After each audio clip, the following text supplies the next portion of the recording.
আসসালামু আলাইকুম। বাংলা সংবাদে সবাইকে স্বাগত জানাচ্ছি। আমি চিন্তিয়া হক। শুরুতেই সংবাদ শিরোনাম। ভোটের সময় প্রতি কেন্দ্রের জন্য 200 লাঠি প্রস্তুত রাখার নির্দেশ। চলতি সপ্তাহে লন্ডন আসতে পারেন খালেদা জিয়া। জানাবো ফেব্রুয়ারি মার্চে কর্মসূচি নিয়ে মাঠে নামতে পারে বিএনপি। এবং সর্বশেষ জানাবো 71-এ আপনারা কোন সেক্টরে যুদ্ধ করেছেন, জামায়াত কি রিজভী। দর্শক শুনছিলেন সংবাদ শিরোনাম, এখন বিস্তারিত। ভোটের সময় প্রতি কেন্দ্রের জন্য 200 লাঠি প্রস্তুত রাখার নির্দেশ। আগামী নির্বাচনের সময় প্রতিটি কেন্দ্রের জন্য 200 করে ছোট লাঠি প্রস্তুত রাখতে নেতাকর্মীদের নির্দেশ দিয়েছেন কুমিল্লা দক্ষিণ জেলার বিএনপির যুগ্ম আহ্বায়ক ও চৌদ্দগ্রাম উপজেলা শাখার সভাপতি কামরুল হুদা। অনুষ্ঠানে জামায়াতের স্থানীয় নেতাকর্মীদের সমালোচনা করে তিনি বলেন, একটা দল আমাদের সঙ্গে ছিল, তারা অতীতে আমাদের উপর ভর করে ক্ষমতার স্বাদ পেয়েছিল। চৌদ্দগ্রামবাসী জানে তাদের ভোটের হার কত। ক্ষমতাচ্যুত আওয়ামী লীগ সরকারের সমালোচনা করে কামরুল হুদা বলেন, শেখ সেলিম, শেখ হেলাল সহ এই শেখ পরিবার লুট করে দেশটাকে শেষ করেছে। এই শেখ পরিবারে কেউ মুক্তিযোদ্ধা নয়। যুদ্ধ না করে আওয়ামী লীগ মুক্তিযুদ্ধের চেতনার দল হয় কি করে? 96 সালে নির্বাচনের পর আবেদন করে আওয়ামী লীগের অনেকেই মুক্তিযোদ্ধা হয়েছে। শেখ হাসিনা 350 মন্ত্রী এমপি নিয়ে পালিয়েছেন। এই সময় শহীদ রাষ্ট্রপতি জিয়াউর রহমানের নাম প্রতিদিন নিলেই বেহেশত নিশ্চিত, আমি বিশ্বাস করি, কারণ উনি দেশের জনগণের সঙ্গে হঠকারিতা করেননি বলে মন্তব্য করেন এই বিএনপি নেতা। চলতি সপ্তাহে লন্ডন আসতে পারেন খালেদা জিয়া। বিএনপি চেয়ারপারসন ও সাবেক প্রধানমন্ত্রী খালেদা জিয়া চলতি জানুয়ারি মাসের প্রথম সপ্তাহের মাঝামাঝি সময়ে লন্ডনে আসতে পারেন। সবকিছু ঠিক থাকলে উন্নত চিকিৎসার জন্য সোমবার 6 জানুয়ারি সকাল 11টায় বাংলাদেশ ছাড়তে পারেন তিনি। একটি সূত্র জানায়, তাকে বহনকারী বিমানটি সোমবার গভীর রাতে বা মঙ্গলবার ভোরে লন্ডনে পৌঁছতে পারে। তার ভিসা, ফ্লাইট সহ সবকিছু সম্পন্ন হলেও বেশ কিছুদিন আগে বিদেশে তার চিকিৎসা বিভিন্ন কারণে বিলম্বিত হচ্ছে বলে আলোচনা হয়ে মেডিকেল বোর্ডের চিকিৎসক, নার্স ও ব্যক্তিগণ সহকারী সহ মোট 15 জন তার সঙ্গে থাকবেন। 15টি বিএনপি নেত্রীকে প্রথমে এয়ার অ্যাম্বুলেন্সে করে যুক্তরাজ্যের লন্ডনে এবং তারপর সেখান থেকে যুক্তরাষ্ট্রে নিয়ে যাওয়া হবে বলে একটি সূত্র জানিয়েছে। জানা গেছে, যুক্তরাষ্ট্রের মেরিল্যান্ডের স্টেট বাল্টিমোরের বিশ্বখ্যাত জনস হপকিন্স ইউনিভার্সিটি হাসপাতালে বিএনপি চেয়ারপারসনের চিকিৎসা সব প্রস্তুতি সম্পন্ন হয়েছে। তার ইউকে এবং ইউএস এর ভিসা ইতিমধ্যেই পাওয়া গেছে। লন্ডনে পরিবারের সদস্যদের সঙ্গে কয়েকদিন কাটিয়ে তিনি লিভারের সমস্যায় চিকিৎসার জন্য যুক্তরাষ্ট্রে যাবেন। খালেদা জিয়ার মেডিকেল টিমের মতে বিএনপি চেয়ারপারসনের চিকিৎসার জন্য সব বিস্তারিত পরিকল্পনা করা হয়েছে। ফেব্রুয়ারি মার্চে কর্মসূচি নিয়ে মাঠে নামতে পারে বিএনপি সহ সমমনা দলগুলো চলতি বছরের মধ্যে জাতীয় নির্বাচন চায়। তাদের মতে একটি অবাধ, সুষ্ঠু ও গ্রহণযোগ্য নির্বাচনের জন্য জনপ্রিয় সংস্কার শেষে এটাই যৌক্তিক সময়। এই লক্ষ্য অর্জনে ফেব্রুয়ারি মার্চ নাগাদ বিএনপি কর্মসূচি নিয়ে মাঠে নামতে পারে। তবে তারা সরকারের সঙ্গে সরাসরি সংঘাতে যেতে চায় না। বিএনপির আশা, জনপ্রত্যাশা অনুযায়ী ডক্টর মোহাম্মদ ইউনূসের নেতৃত্বাধীন অন্তর্বর্তীকালীন সরকার প্রয়োজনীয় সংস্কার সম্পন্ন করে যৌক্তিক সময় নির্বাচন আয়োজন করবে। বিএনপির মতে চলতি বছরের প্রথমার্ধে প্রয়োজনীয় সংস্কার শেষে 3-4 মাসের মধ্যে নির্বাচন আয়োজন সম্ভব। 2025 সালের আগে নির্বাচন হলে তাদের আপত্তি নেই। তবে তারা অভিযোগ করেছে, দেশে পতিত ফ্যাসিবাদের নানা ষড়যন্ত্র চলছে, যা অস্থিরতা বাড়াচ্ছে। দ্রব্যমূল্য, অর্থনীতি, আইন শৃঙ্খলা এবং প্রশাসনের স্থিতিশীলতা না আসায় পরিস্থিতি উদ্বেগজনক বলে তারা মনে করে। বিএনপি ও তার মিত্রদের মতে দেশকে স্থিতিশীল করতে নির্বাচিত সরকারের বিকল্প নেই। সুনির্দিষ্ট রোডম্যাপেই নির্বাচন কেন্দ্রিক সংকটের সমাধান সম্ভব। দেরি হলে সংকট আরো গভীর হবে। জানা গেছে, 2025 সালে নির্বাচন আদায়ে সরকারের উপর চাপ বাড়তে জনসম্পৃক্ত কর্মসূচিতে নামার সিদ্ধান্ত নিয়েছে বিএনপি। রোডম্যাপের দাবিতে সোচ্চার দলটি অন্তর্বর্তী সরকারের সরানোর পথে না গিয়ে ধারাবাহিক সভা সমাবেশ আয়োজনের পরিকল্পনা করছে।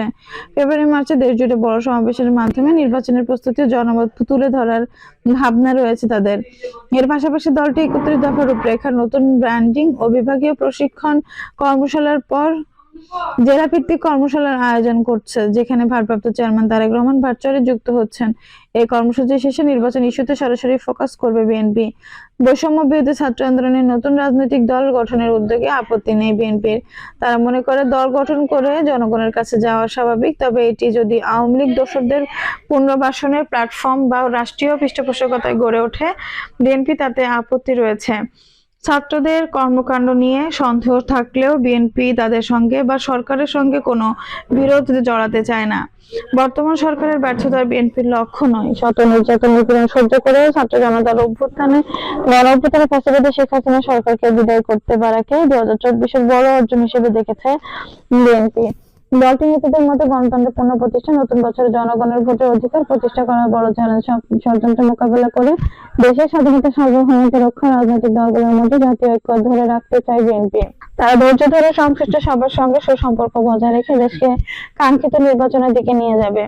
পরিবর্তিত পরিস্থিতিতে নতুন বছরের বিএনপির প্রত্যাশা ও চ্যালেঞ্জ সম্পর্কে জানতে চাইলে দলটির স্থায়ী কমিটির সিনিয়র সদস্য ডক্টর খন্দকার মোশাররফ হোসেন বলেন, নতুন বছরে জনগণের প্রত্যাশা দেশে স্বাধীনতা সার্বভৌমত্ব সুপ্রতিষ্ঠিত হবে, গণতন্ত্র জনগণের কাছে ফিরে যাবে।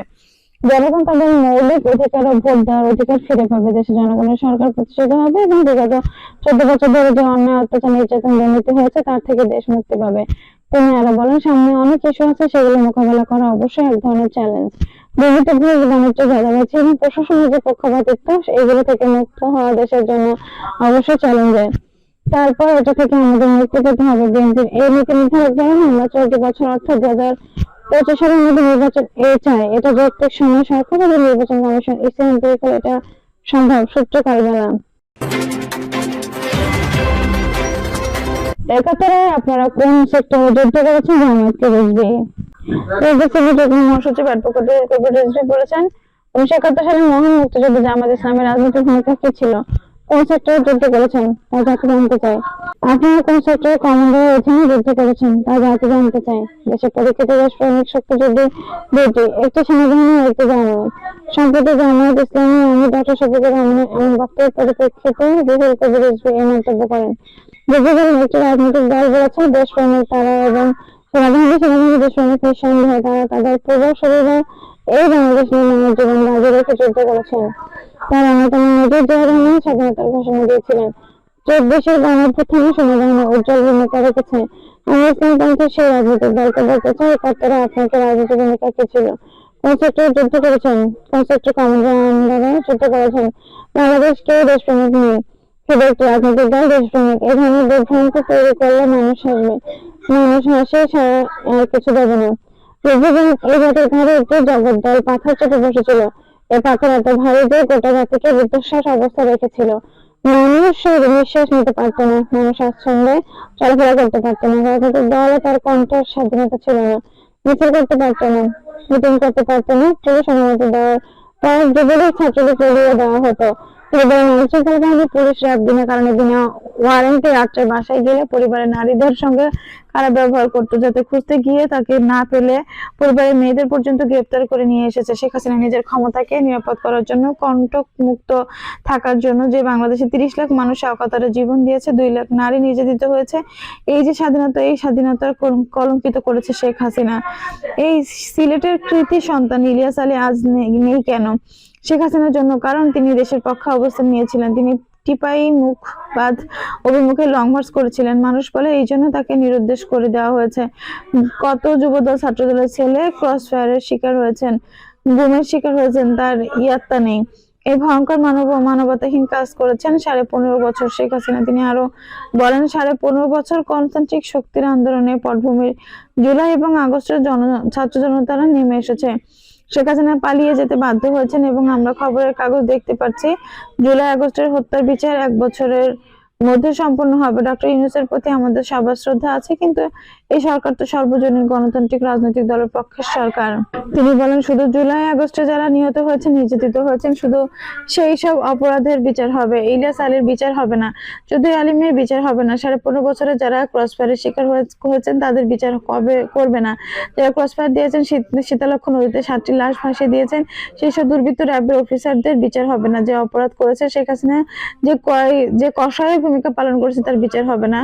জুলাই আগস্টের আত্মদানকারী ছাত্র জনতার আত্মদানকে শ্রদ্ধা জানিয়ে রিজভী বলেন, তাদের যেমন বিচার হবে তেমনি গণতন্ত্রকে উদ্ধারের জন্য যারা অকতারে জীবন দিয়েছেন, নিরুদ্দেশ হয়ে গেছেন, তাদের কোনো বিচার হবে না, হওয়া উচিত। এইভাবে বিভাজন রেখা টানলে তা দুঃখজনক। তিনি বলেন, স্কুলে পাঠ্য বই সম্পূর্ণ সরবরাহ করা যায়নি, সেটা ভিন্ন ব্যাপার, কিন্তু সেখানে ইতিহাস বইয়ে তারা কিছু কাজ করেছেন, প্রকৃত ইতিহাস তুলে ধরার চেষ্টা করেছেন। এখানে এই জাতির বিবেক বানানোর জন্য যে অধ্যায় করা হয়েছে তাতে আমরা দ্বিমত করছি না। সেখানে শেরে বাংলা একে ফজলুল হক মজলুম জনতার মাওলানা ভাসানী, হোসেন শহীদ সোহরাওয়ার্দী, স্বাধীনতার ঘোষক জিয়াউর রহমানের কথা বলা হয়েছে, কিন্তু স্বাধীনতা ঘোষণা থেকে মুক্তিযুদ্ধের অধ্যায় রাখা হলো না কেন? রিজভী আরো বলেন, জিয়াউর রহমান শুধু স্বাধীনতা ঘোষণা দিয়ে শেষ হয়ে যাননি, যুদ্ধ করেছেন। মুক্তিযুদ্ধের অধ্যায় থাকবে না কেন? যারা প্রবাসী সরকার হয়েছিল সেটা থাকবে, সেটার সঙ্গে মুক্তিযুদ্ধের একটা অধ্যায় থাকতে হবে। যতটুকু হয়েছে তার মধ্যে ধন্যবাদ জানাই, কিন্তু অসম্পূর্ণ থাকবে কেন? তিনি বলেন, মুক্তিযুদ্ধ একটি বড় ধরনের ঘটনা। শেখ মুজিবুর রহমান স্বাধিকারের আন্দোলন করেছেন, সেটি স্বাধীনতার জন্য একটি মাঠ প্রস্তুত হয়েছেন, কিন্তু শেখ মুজিবুর রহমান স্বাধীনতা যুদ্ধে কোনো বিশেষ ঘোষণা বা প্রস্তুতির কথা বলেননি। সেই আহ্বান তার নেই। প্রকৃত সত্য হচ্ছে, যুদ্ধের ঘোষণা দিয়েছেন জিয়াউর রহমান এবং যুদ্ধ হয়েছে 9 মাস, সেই অধ্যায়টি রাখা হয়নি। আমি সরকারকে অনুরোধ করছি, ইতিহাস স্বাধীনতা সংগ্রাম নিয়ে পূর্ণাঙ্গ ইতিহাস হওয়া উচিত। দর্শক, এই ছিল এখনকার সর্বশেষ সংবাদ। নিউজটি ভালো লাগলে অবশ্যই একটা লাইক দিন, কমেন্টে আপনার মূল্যবান মতামত জানান। সবসময় আমাদের পাশে থাকতে সাবস্ক্রাইব করে বেল বাটনটি অন করে রাখুন। ধন্যবাদ।